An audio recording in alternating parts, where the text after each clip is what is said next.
अस्सलाम वालेकुम नाज़रीन, मैं हूं सलार सिकंदर और आप देख रहे हैं मेरा चैनल। आज कहानी है एक बैल और एक गांव के चौधरी के बारे में। होता कुछ यूं है कि एक गांव में एक शख्स होता है जिसके पास ना काफ़ी सारे बैल होते हैं। वो अपने गांव वो एक डेरा सा बनाया होता है, तो उसमें वो काफ़ी सारे बैल रखता है। तो एक दिन वो एक नायाबी बैल लेकर आता है। उसके बड़े बड़े सींग होते हैं और सारा गांव इकट्ठा हो जाता है उस बैल को देखने के लिए। उसके इतने बड़े सींगों की खूबसूरती को देखने के लिए इकट्ठा हो जाता है। तो जो गाँव का चौधरी होता है वो क्या करता है कि वो भी देखने जाता है कि ऐसा क्या नायाबी चीज़ लेकर आया है कि सारा गाँव इकट्ठा है। तो जब वो जाता है और उस नायाबी और बड़े खूबसूरत बैल को देखता है जिसके इतने इतने बड़े सींग हैं, तो वो एक अजीब सी कश्मकश और सोच में पड़ जाता है। वो ये सोचता है कि अगर काश ऐसा हो जाए कि मेरे पाँव इस बैल के सींगों में फंस जाएं तो क्या होगा।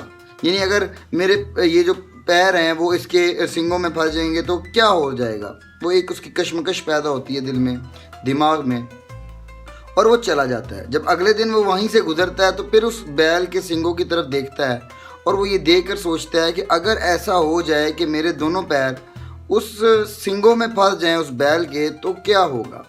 वो फिर चला जाता है। अगले दिन 2, 3, 4, 5, 6 दिन इस तरह दिन गुजरते जाते हैं और वो जहनी जो है वो बीमार होता जाता है, नफसियाती हो जाता है कि अगर ऐसा हो जाए कि मेरे पैर उस सींगों में फंस जाएं तो क्या होगा। तो वो उस चक्कर में बहुत ज़्यादा परेशान हो जाता है। तो एक दिन वो फैसला करता है। वो फैसला करते हुए वो उस डेरे में दाखिल होता है, कोई चीज़ को सहारा बनाकर चढ़ता है और आखिरकार अपने दोनों पैरों को वो उन सींगों में फंसा देता है। सींगों के फंसाने के बाद जो बैल होता है वो घबराता है, डर जाता है और अपने सींगों को इधर उधर ज़ोर से मारने लग जाता है, जिसकी वजह से चौधरी के दोनों पैरों की हड्डियाँ टूट जाती हैं। सारे गांव वाले इकट्ठा हो जाते हैं और उसको फौरी पकड़कर भागते हैं हॉस्पिटल और उसको एडमिट करवाते हैं। कुछ देर बाद जिसका बैल होता है वो अपने खेतों से जब वापस आता है तो उसको पता चलता है कि भाई तुम्हारे बैल ने चौधरी साहब के दोनों पैरों को तोड़ दिया है, उनकी हड्डियां तोड़ दी हैं, तो जल्दी से पता करने चले जाओ, ऐसा ना हो कि वो तुम्हारे खिलाफ कोई एक्शन ले। वो डरता डरता जल्दी से हॉस्पिटल पहुँचता है और वो देखता है कि एक कमरे में चौधरी साहब लेटे हुए हैं और दोनों पैरों पर पट्टियाँ हैं और वो टूट चुके हैं। वो घबराता घबराता कमरे में दाखिल होता है और चौधरी साहब का हाल वाल पूछता है और कहता है कि मुझे माफ़ कर दें चौधरी साहब, मैं माजरत चाहता हूँ कि मेरे बैल की वजह से आपको ये तकलीफ़ हुई और ऐसा हुआ। तो उसका बड़ा हैरत अंगेज़ और बड़ा दिलचस्प जवाब आता है आगे से।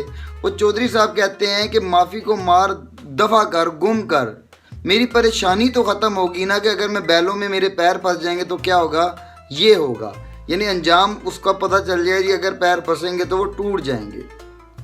तो मॉरल ऑफ द स्टोरी क्या है कि कभी कभी क्या होता है कि जो मुश्किलात की परेशानियां होती हैं ना वो खुद साख्ता होती हैं। परेशानियां हमारी तरफ नहीं आती, हम परेशानी या मुश्किलात की तरफ जाते हैं जानबूझकर। जैसे कि वो चौधरी जानबूझकर उसको ये शौक़ हुआ कि वो क्या होगा अगर मेरे पैर फंस जाएं। तो ये जो मुश्किलात हैं ये कभी कभी खुद साख्ता भी होती हैं, खुद बनाई हुई होती हैं। तो हमें कोशिश ये करनी चाहिए कि आज के दौर में जबकि वैसे ही परेशानियां बहुत हैं तो ऐसे मसलों से, ऐसी चीज़ों से दूर रहा जाए कि जो कि हमें तो कुछ नहीं कह रही, लेकिन अगर हम उसकी तरफ जाएंगे तो वो पलट कर हमें नुकसान देंगी। अगर आप न्यू जनरेशन की बात करें तो उनका कोई झगड़ा नहीं होता, लेकिन वो झगड़ा अपने दोस्तों की वजह से मोल लेते हैं जिसकी वजह से उनको खुद नुकसान उठाना पड़ता है। और इस तरह के कई वाक़यात आप सुनते हैं रोज़ाना की बुनियाद के ऊपर कि किसी की खुद की कोई परेशानी नहीं होती बल्कि वो दूसरी लोगों के मसलों में टांग अड़ाकर वो परेशानी खुद की बना लेता है और उससे ज़्यादा नुकसान उठाता है। तो खुदारा इस चीज़ को समझें और कोशिश करें कि ऐसे नुकसान से बचें जिस तरह चौधरी साहब अपने आप को उस नुकसान में ले गए। तो आप ऐसी गलती ना करें, ये ना हो कि आपका भी हशर या अंजाम उस चौधरी की तरह हो।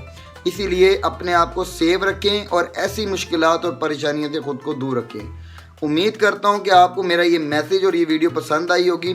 अगर आपको मेरी वीडियो पसंद आई है तो मेरे चैनल को सब्सक्राइब करें, लाइक करें, शेयर करें और इस वीडियो के मुतालिक अपने इज़हार ज़रूर दें कमेंट की शक्ल में। तब तक के लिए मुझे इजाज़त दें। अल्लाह हाफ़िज़।